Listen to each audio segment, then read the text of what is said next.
Welcome to another video. This is Attorney Elmer Lucero.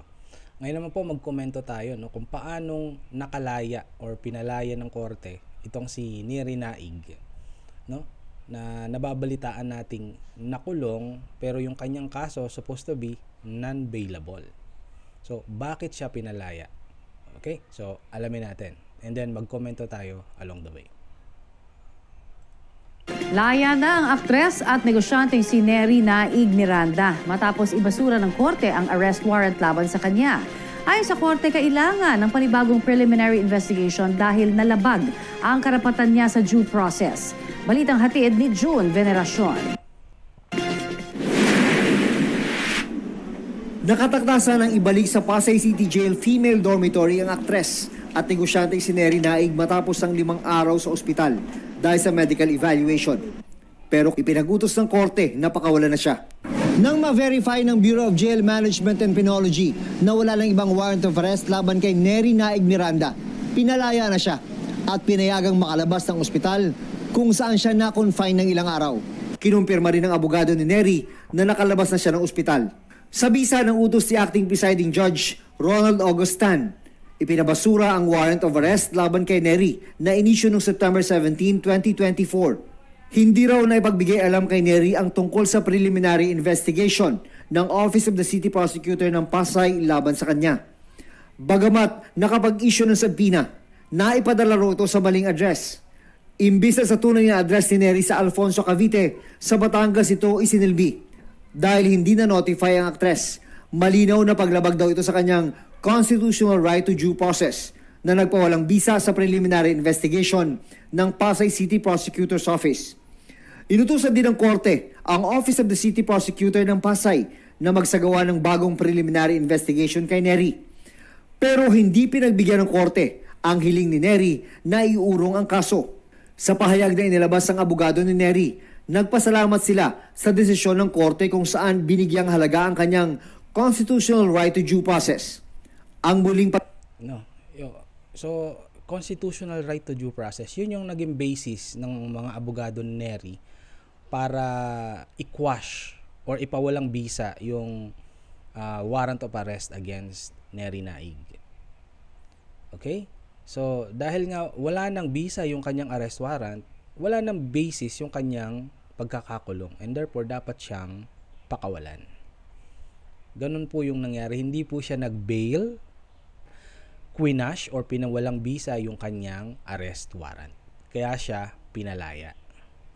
Ngayon dapat mag-conduct ng re-investigation ang prosecutor's office ng Pasay, and then dapat bigyan niya ng subpoena, bigyan ng prosecutor's office ng subpoena, ipadala yung subpoena kay Neri Naig sa tamang address, kasi yung previous na subpoena na pinadala kay Neri Naig mali pala, yung address na pinagpadalhan. Alam naman nila kung ano talaga yung address ni Neri Naig, bakit ipapadala sa maling address? So basically, na violate yung constitutional right to due process. Because under the Constitution, no person shall be deprived of life, liberty, or property without due process of law. So yun po yung naging basis kung bakit quinash or pinawalang bisa yung arrest warrant kay Neri Naig, kaya siya nakawala. Okay? Tuloy tayo. Pag-imbestiga sa kaso ay makapagbibigay raw ng pagkakataon kay Neri na sagutin ang mga aligasyon laban sa kanya. Umaasa sila na ang re-investigation ay mag-aabsuelto kay Neri sa mga bintang laban sa kanya, kaugnay ng kasong may kinalaman sa Dermacare.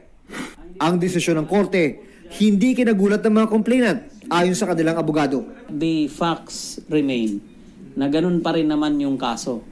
Kaya po hindi ninalify ng judge yung information na kanyang binigay base po doon sa resolution ng fiscal.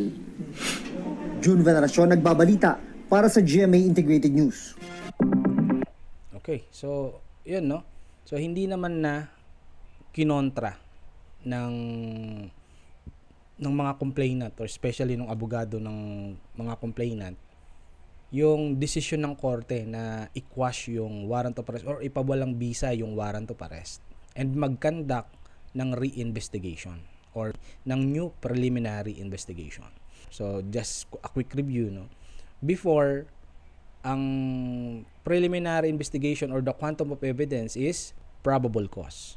There must be probable cause. Pero with the issuance, no, of a new order from the DOJ, it must be now, no, pag mag-conduct ng preliminary investigation, so the quantum of evidence required for the prosecutor to file the information in court is reasonable certainty of conviction. So mas mataas siya. And because of that higher quantum of evidence now in preliminary investigation, so may chance na ma-dismiss yung kaso against Nery Naig.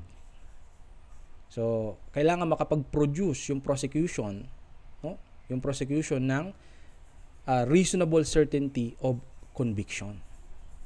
So kung mababa doon yung evidence, no, being presented during that new preliminary investigation is lower or hindi siya umabot sa reasonable certainty of conviction, then the case against Nery should be dismissed. No? Yun po ang ibig sabihin nun. So sana po nalinawan tayo, no, sa mga viewers ko. Pasensya na po kung ngayon lang ako nakapag-upload ulit, no, busy po tayo. And see you in my next upload. Maraming salamat. Bye-bye.